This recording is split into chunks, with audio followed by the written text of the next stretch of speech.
Based on the great new book uncovering mindfulness, in search of a life more meaningful, we bring you a new series of podcasts called From Mindfulness with Love by Paul Mudd, the author. Here's today's podcast. We hope you enjoy.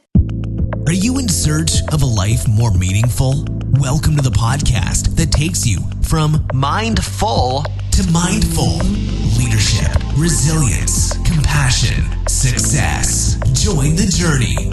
From Mindfulness with Love, here's your host, Paul Mudd.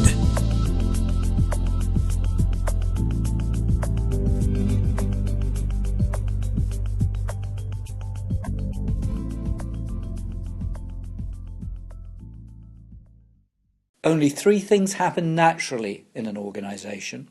Do you know what they are? Confusion, friction, and underperformance. The rest requires leadership. Hello, and welcome to today's podcast, which takes a look at mindfulness and leadership. How to be a mindful leader. Can mindfulness enhance the practice of leadership? Is it possible to be a mindful leader, and if so, how? To begin though, let's go back a step and ask, what actually is leadership, and what does it mean to lead? If you Google the term leadership, you can get around 800 million hits for your trouble, and upwards of 130,000 plus theories. Theories for action-centered leadership, adaptive leadership, authentic leadership, collaborative leadership, distributed leadership, eco-leadership, embedded leadership, embodied leadership, emotional leadership, functional leadership, gifted leadership, narrative, present, primal, resonant, servant, situational, somatic, transformational. I think you get the point. Are these then just variations on a theme? Before 1968 and John Adair's seminal book, Training for Leadership, we had the trait theory of leadership in the 1920s, born out of the then new phenomena of super bureaucracies, and which itself was looking ahead to the behaviourist and Chicago models of the 1950s. Then there was the style theory of leadership in the 1940s, that is, hail fellow well met and all that jazz. And latterly, we have contingency theory, and that is, leadership is dependent upon a certain contingency or situation, which, of course, leads us to situational leadership and has been driven in part by an increasing trend from the 1990s onwards for large-scale change and all the attendant problems that can create. That is, you tackle one problem or wicked issue and 5 more crop up. In fact, since Adair's book, which is widely held to be the first actual leadership textbook, ground zero if you will, over the following 47 years there have been 78,000 books published on leadership and management, and the leadership sector is currently worth upwards of £45 billion per annum. That's right, £45 billion. That's an enormous figure. Of course, leadership isn't a uniquely 20th or indeed 21st century phenomenon, although in the past 100 years there has been a marked shift from old-style management thinking and practice, think McGregor and theories X and Y et al., to the concepts and practice of leadership as a discipline and art in its own right, and the act of being a leader is the pinnacle of this shift. In fact, the concept of leadership and what it is to be a leader can be traced back over 2 millennia to Plato and the Greeks, Herodotus, Marcus Aurelius and the Romans, and Lao Tzu in 5th century BC China. In today's volatile, uncertain, complex and ambiguous world, though, the traditional notions of leadership have been challenged in favour of identifying leaders and emerging leaders who are authentic, ethical, trustworthy, and able to engage and lead in both the good and the bad times. And for me, the essence of leadership is having a following with the legitimacy or permission, if you will, coming from the leader's influence, passion and purpose, rather than from their position or authority. Great leaders move us. They inspire us to dream more, learn more, do more and become more. They give credit where credit's due, creating loyalty. They ask how they can be better by seeking feedback and engendering respect and trust. They also understand the nature of luck and prepare for it accordingly. They know their strengths and are acutely aware of their weaknesses. They surround themselves with the best people and, most importantly, they listen.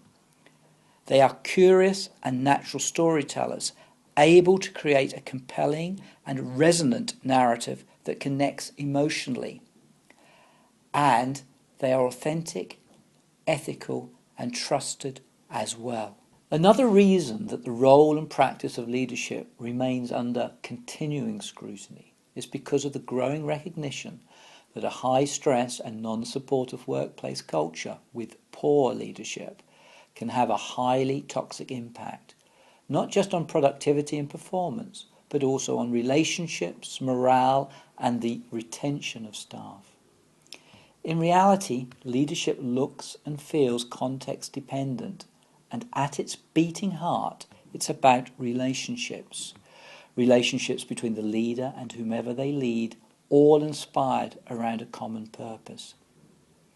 A leader who engages, inspires, is authentic, trustworthy, curious, self-aware, and a great listener is, I believe, a mindful leader. And these characteristics make mindful leadership possible.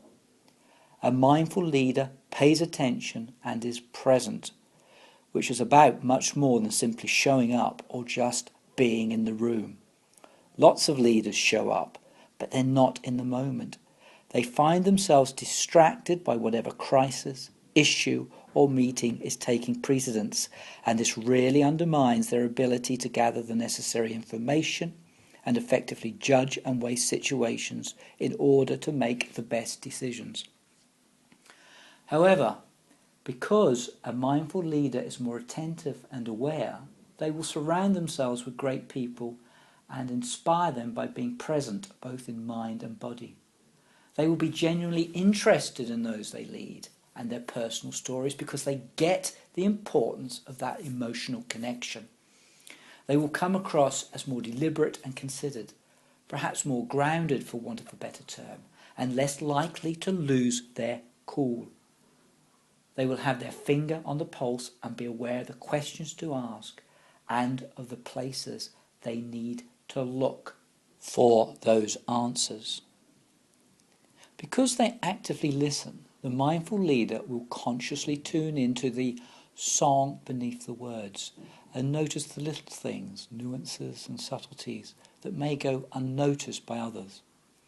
The practice of mindfulness can enable the leader to be more thoughtful, considered and deliberate in their decision making, more self-aware, knowing how they come across and readily able to adapt for different audiences and situations, able to deal with all situations more calmly and less judgmentally, able to listen and understand more effectively, have greater clarity and precision of thought, as well as greater creativity, energy and resilience too, and have a clearer sense of purpose.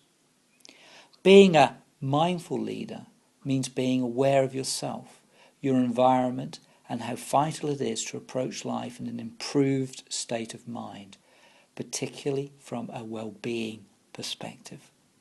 A mindful leader will have perspective, intelligence and wisdom, coupled with compassion, empathy and great heart. A mindful leader will be emotionally intelligent, resilient, authentic, comfortable in their own skin, or as the French say, s'adapte un peu.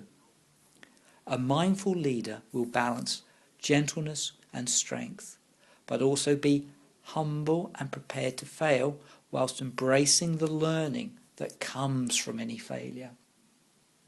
And a mindful leader will know that their vision will be bigger and last longer than they will if they invest in a culture of focus, clarity and creativity amongst their direct reports, managers and followers, enabling them in turn to grow and become more mindful themselves.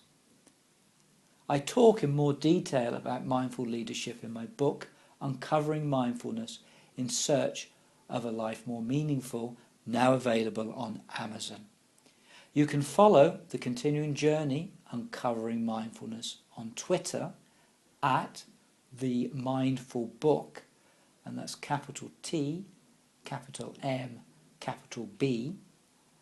And if you want to get in touch directly, email me at paul@themudpartnership.co.uk, and that's mud with 2 D's and all lowercase.